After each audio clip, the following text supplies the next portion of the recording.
मेरे सभी शेर और शेरनियों का एक बार फिर से एम के सर जी के चैनल में ताबड़तोड़ स्वागत है। Class 10 physics important topic important question आज मात्र 10 मिनट के अंदर मेरे भाई गर्दा गर्दा मचाना है आप लोगों को। ठीक है ना। देखिए यहाँ पर जैसे मान लीजिए आपके पेपर में अभी जो है मान लीजिए गर्मी का महीना चल रहा है, आप लोगों का यूनिट टेस्ट हो रहा होगा या किसी विद्यालय में होने वाला होगा मेरे भाई।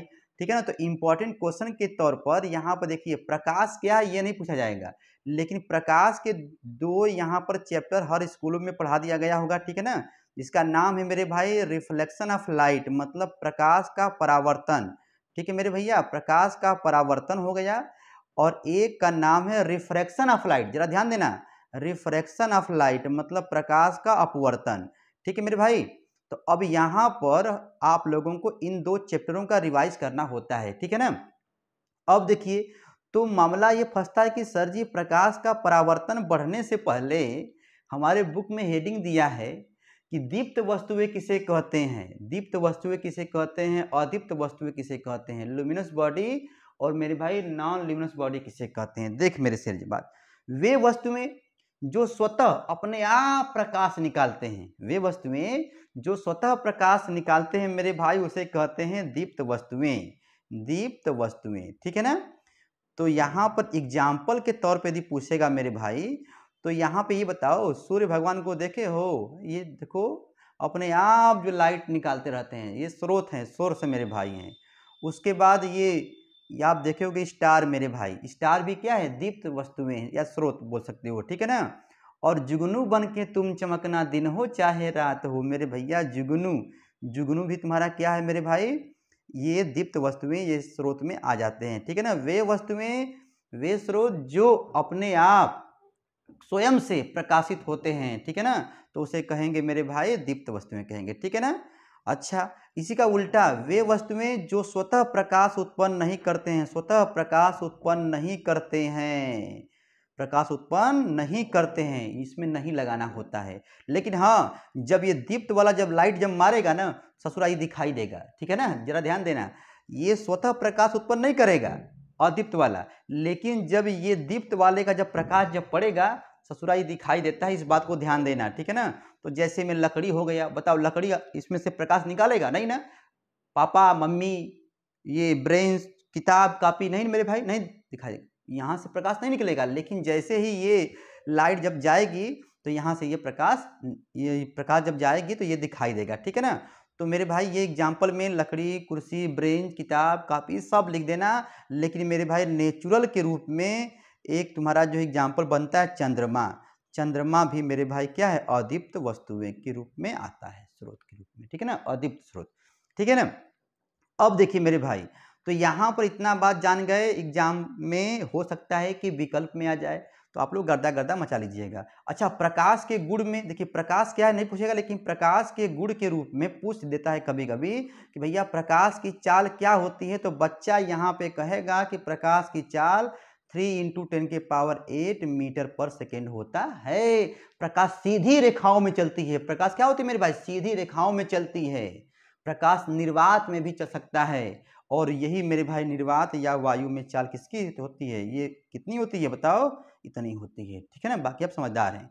अब देखिए मामला फंस गया मेरे भाई कि सर जी चैप्टर का नाम है प्रकाश का परावर्तन, रिफ्लेक्शन ऑफ लाइट, तो होता क्या है। ये तो मेरे भाई बड़ा आसान है, जब कोई प्रकाश किरण किसी चिकन्ने तल पर पड़ती है, देखो चिकन्ने तल पर देखो ये भाई पड़ी, यहाँ से पड़ी, चम से अपने ही मार्ग में, अपने ही माध्यम में वापस लौट गई। जब कोई प्रकाश, बोलो मेरे साथ, जब कोई प्रकाश किरण किसी चिकने तल पर पड़ती है, देखो ये पड़ती है और वह अपने ही माध्यम में वापस लौट जाती है।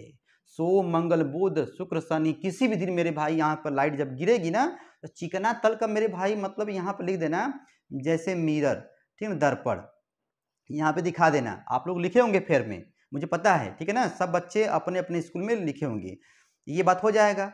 तो इस गुण या घटना को प्रकाश का परावर्तन कहते हैं। ठीक है ना। चलिए उसके बाद मेरे भाई क्या लिखोगे, ये वाला चित्र आप दिखाओगे, ये देखिए आ रही है आ मतलब आपतित किरण, देखो इसका नाम क्या है आपतित किरण मेरे भाई, इसका नाम क्या है भाग गई परावर्तित किरण, और इसको बोलते हैं अभिलंब। क्या बोलते हैं मेरे भाई, अभिलंब बोलते हैं। तो ये भी पेपर में पूछा जा सकता है, ठीक है ना। प्रकाश के परावर्तन से क्या समझते हैं, देख भाई। उसके बाद प्रकाश के परावर्तन का नियम जब पूछेगा मेरे शेर जबाज, तो टेंशन मत लेना, इसको इस वाले फोटो को बनाइएगा और यहाँ पे लिखेगा प्रकाश के परावर्तन के 2 नियम होते हैं मेरे शेर जबाज। प्रथम नियम ऐसे लिखेगा, प्रथम नियम क्या बोलोगे कि इस नियम के अनुसार आपतित किरण, परावर्तित किरण और अभिलंब तीनों एक ही तल में होते हैं। आपतित किरण, परावर्तित किरण और अभिलंब तीनों एक ही तल में होते हैं। हो जाएगा। दूसरा नियम में क्या बोलोगे मेरे भाई, ये यहाँ लिखना द्वितीय नियम, लिख के कहना आपतन कोण का मान, आपतन कोण का मान परावर्तन कोण से के बराबर होता है मेरे भाई, ठीक है ना। अर्थात में ये कर देना, इस नियम के अनुसार आपतन कोण का मान परावर्तन कोण के क्या होता है, बराबर होता है मेरे भाई। एग्जाम में गर्दा गर्दा मचा देना, ठीक है ना। अब देखिए ये हेडिंग आ सकता है, ओ गोली दर्पण मेरे भाई। गोली दर्पण के 2 बेटे हैं, एक का नाम है अवतल दर्पण, एक का नाम है उत्तल दर्पण। मतलब इसको बोलते हैं कनकेव मिरर। इसको क्या बोलोगे मेरे भाई, कनकेव मिरर, और इसको बोलते हैं कन्वेक्स मिरर, ठीक है ना। तो अब इसकी परिभाषा मेरे भाई कैसे दोगे, परिभाषा भी पूछता है और यहाँ पर मेरे भाई यूज भी पूछता है पेपर में, पेपर को चीरते हुए आता है। तो बोलिएगा, देखिए यहाँ पर देखिए ये ऐसे बना हुआ ना, इसके देखिए पीछे कलई किया गया, पॉलिश किया गया है। यानी वे गोली दर्पण, वे स्फेरिकल मिरर, वे गोली दर्पण जिसके उभरे भाग पर क्या करते हो, पॉलिश करते हैं। अच्छा, और चिकना मेरे भाई कौन है, ये है ना। तो यहाँ पे लाइट चम चम चम चम आती है जाती है, ठीक है ना। यानी कि वे गोली दर्पण जिसके उभरे भाग पर पॉलिश किया जाता है, कलई किया जाता है, तथा परावर्तन धसे भाग द्वारा होता है। अच्छा, तो मेरे शेर जबाज ऐसे दर्पण को क्या बोलोगे, अवतल दर्पण बोलेंगे, ठीक है ना। और उत्तल में क्या बोलोगे, वे गोली दर्पण। देखो धसे वाले भाग पर, देखो धसे वाले भाग पर क्या हुआ मेरे भाई, कलई हुआ है, पॉलिश हुआ है। ओ वे गोली दर्पण जिसके धसे भाग पर पॉलिश किया जाता है और उभरे भाग द्वारा चमचम मेरे भाई होता है। मतलब प्रकाश आई और चम से भाग जाएगी, ठीक है ना, ये होता है। उसके बाद मेरे शेर जबाज इसका यूज जरूर पढ़ लेना, ठीक है ना। अवतल दर्पण का यूज कहाँ होता है, ठीक बताओ, सेविंग मिरर, हजामत बनाने वाले, ठीक है ना। यहाँ लिखना सेविंग मिरर, हजामत बनाने वाले दर्पण में। अरे जाते हो ना सैलून में, ब्यूटी पार्लर वाले में, लड़कियां जानती होंगी ब्यूटी पार्लर में, तो मेरे भाई जो शीशा सामने लगा होता है दर्पण, वो क्या होता है, अवतल दर्पण होता है। उसके बाद मेरे भाई यहाँ पर और कब दिखाओगे, डॉक्टर साहब दांत देखते हो ना, दांत कान गले आदि के चेक करने में, ठीक है ना, इसका यूज करते हैं।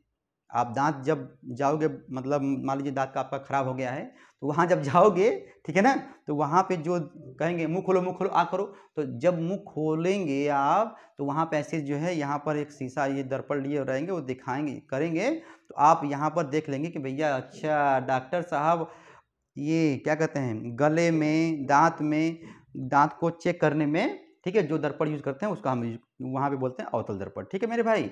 और इसका यूज कर देना ड्राइवर सीट के बगल में, यहाँ पर ये उत्तल का कन्वेक्स का ड्राइवर सीट के बगल में, ठीक है, लगा दर्पण मेरे भाई, ठीक है ना। आप देखोगे तो जब ड्राइवर जब गाड़ी जब चलाता है ऐसे से, तब बगल में देखता है क्या आ रहा, तो बार बार पीछे मुड़ के थोड़ी देखेगा, तो दिक्कत हो जाएगा ना, ठीक है।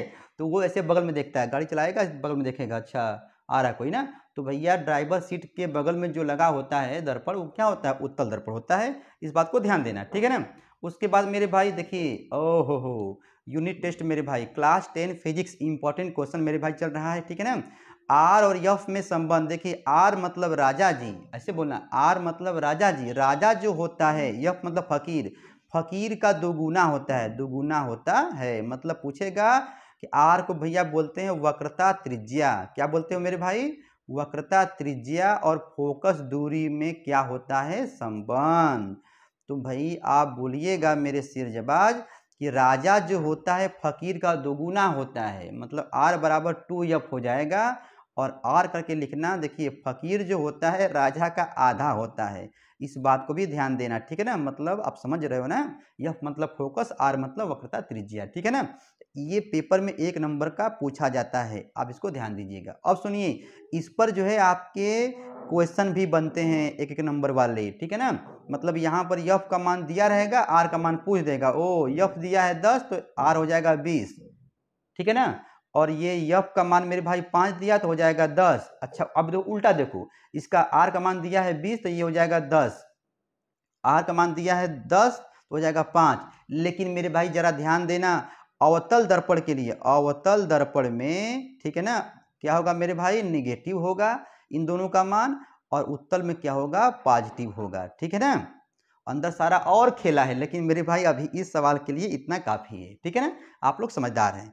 चल भाई, उसके बाद यहाँ पर देखिए, यू वी एफ में संबंध जब पूछता है तो आप यहाँ पर लिखाइए, देखिएगा, देखिए इसको हम लोग दर्पण सूत्र भी कहते हैं, दर्पण सूत्र भी कहते हैं। जरा ध्यान दो मेरे सिरजबाज, तो आप कहिएगा यहाँ पर 1/f equal to 1/u plus 1/v होता है। लेकिन इतना लिख के मत आना, वहाँ पे दिखाना कि सर जी जहाँ u क्या है, जहाँ u क्या है, वस्तु की दूरी है, क्या है, वस्तु की दूरी है मेरे भाई, ठीक है ना। और v क्या है, प्रतिबिंब की दूरी है, v क्या है, प्रतिबिंब की दूरी है। और f मेरे भाई क्या है, फोकस दूरी है, ठीक है ना। इतना दिखाओगे और आपका मन है मेरे भाई तो 1/f को छोड़ दो, u v का ये ले लो, एलसीएम ले लो, ये जाएगा इधर, ये जाएगा इधर, ठीक है ना। तो u प्लस वी भी बोल सकते हो, ठीक है ना। और इसको पलट दो तो क्या हो जाएगा, जल्दी बोलो, हो जाएगा f equal to U V upon u plus V, ठीक है ना। आप इतना भी काम कर सकते हो, कुछ नहीं करना है मेरे शेरजबाज, ठीक है ना। 1-2 नंबर में जब आएगा तो गर्दा मचा देना, ठीक है ना। चल मेरे भाई, उसके बाद देखिए, प्रतिबिंब बनने के नियम में, आपके प्रतिबिंब बनने की मेरे भाई नियम में क्या होता है, इसका 3 नियम होता है, ठीक है ना। आप जानते हो ना कि ये अवतल दर्पण हो चाहे उत्तल दर्पण हो मेरे भाई, इसके एक पापा होते हैं पी, एक होते हैं फूफा जी, एक होते हैं चाचा जी मेरे भाई होते हैं, ठीक है ना। एक कौन होते हैं, चाचा जी होते हैं, ठीक है। तो यहाँ पर जब कोई प्रकाश किरण समांतर जाती है, समांतर गई तो फोकस से लौटेगी, ऐसे होता है मेरे भाई, समांतर गई तो फोकस से लौटेगी, एक नियम ये होता है। दूसरा नियम क्या होता है मेरे भाई, जल्दी बताओ। यदि फोकस से प्रकाश गई, पी हो गया, एफ हो गया और ये सी हो गया, यदि लाइट मेरे भाई यदि फोकस से जाती है तो कहाँ भागेगी जी, बताइए, समांतर जाएगी, ठीक है ना। और यदि प्रकाश किरण कहाँ से जाती है, चच्चा से मेरे भाई जाती है, ठीक है ना, सी से जाएगी, इसको आप सही से बनाइएगा, ठीक है ना। ये रफ हो रहा है, पी हो गया, एफ हो गया, ये सी हो गया। यदि लाइट मेरे भाई सी से जाएगी, देखो सी से जब जाती है गई, तो चम से मेरे भाई जब जाएगी ना, जैसे मान लीजिए आप कहीं जा रहे हो, घूमने के लिए जा रहे हो, और बीच में रास्ते में चाचा जी दिखा रहे, कहाँ इधर, और कहीं नहीं जा रहे वापस, तो देख भाई, यदि प्रकाश किरण यदि सी से जाती है, देखो सी से यदि जाएगी ना, सी से जब जाएगी, थोड़ा सा तीखा हो जा रहा है, जब जाती है, ठीक है, गई ना मेरे भाई, तो टकराने के बाद अपने मार्ग में वापस लौट जाएगी, ठीक है ना। ऐसे जाएगी, देखो ऐसे गई, वापस चली आएगी, ठीक है ना। ये तुम्हारा होता है। और इसमें देखिए, ये आप जो है नियम जो पढ़ लेंगे तो इसका जो है अवतल उत्तल का 6 केस बनता है अवतल दर्पण में, ठीक है ना। अवतल दर्पण में तुम्हारा 6 केस बनेगा, ठीक है ना। केस नंबर 1, जब वस्तु अनंत पे रखी गई हो, ठीक है ना, अनंत पे रखी गई, ऐसे ऐसे बनेगा। तो इसको, इस वाले केस को भी आप लोग देख लीजिएगा, ठीक है ना। और यहाँ पर केस नंबर 1 के साथ साथ मेरे भाई केस नंबर जो 5वां है, 6वां जो है वो इंपॉर्टेंट होता है, ठीक है ना, बोर्ड एग्जाम में भी आता है, ठीक है। पहले अनंत पे रहेगा, ये वस्तु देखिए यहाँ पर रहेगा, फिर इस यहाँ पर आएगा, ठीक है ना, सी और अनंत के बीच में आएगा, तो कहाँ बनेगा फोटो, एक सी पर रहेगा तो ठीक इसी पे बनेगा, ठीक है ना। एक यहाँ पर आ जाएगा, सी और एफ के बीच में आ जाएगा, ठीक है। एक ये यहाँ पर एफ पे आ जाएगा, और एक आ जाएगा इसके यहाँ पर आएगा, तो ये पिछवाड़े बनता है, ठीक है ना, ये दर्पण के पीछे बनता है, ठीक है ना, आभासी बनता है, ठीक है ना। तो केस नंबर 6वां मेरे भाई इंपॉर्टेंट है, जरा ध्यान देना, बाकी आप मेरे भाई समझदार हैं, ठीक है ना। यदि आपके स्कूल में रिफ्लेक्शन ऑफ लाइट पढ़ाया गया मेरे भाई, तो इसको जरूर पढ़ लीजिएगा। यदि चैप्टर नंबर 2 अपवर्तन भी पढ़ाया गया है, रिफ्लेक्शन भी पढ़ाया गया है, तो प्रकाश का अपवर्तन जरूर पढ़ लीजिएगा, उसका नियम जरूर पढ़ लीजिएगा, ठीक है ना।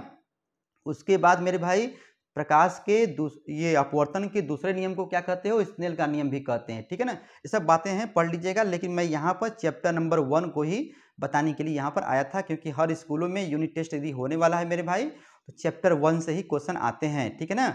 और UVF पर भी सवाल आएगा, ठीक है ना, UVF पर भी सवाल आएगा, नॉर्मल सवाल होगा, एग्जाम्पल में जो दिया होगा NCERT का उसको रगड़ डालिएगा, ठीक है ना। और इसको अच्छे से 1 by 1 करके मेरे भाई पढ़ना है, ठीक है ना। तो घंटा घंटी दबाए रखना, ठीक है, मैं फिर आऊँगा, ठीक है ना। अभी बस केवल ये हुआ है कि बच्चों का यूनिट टेस्ट होने वाला होगा, ठीक है, हर स्कूलों में होता है, ठीक है ना।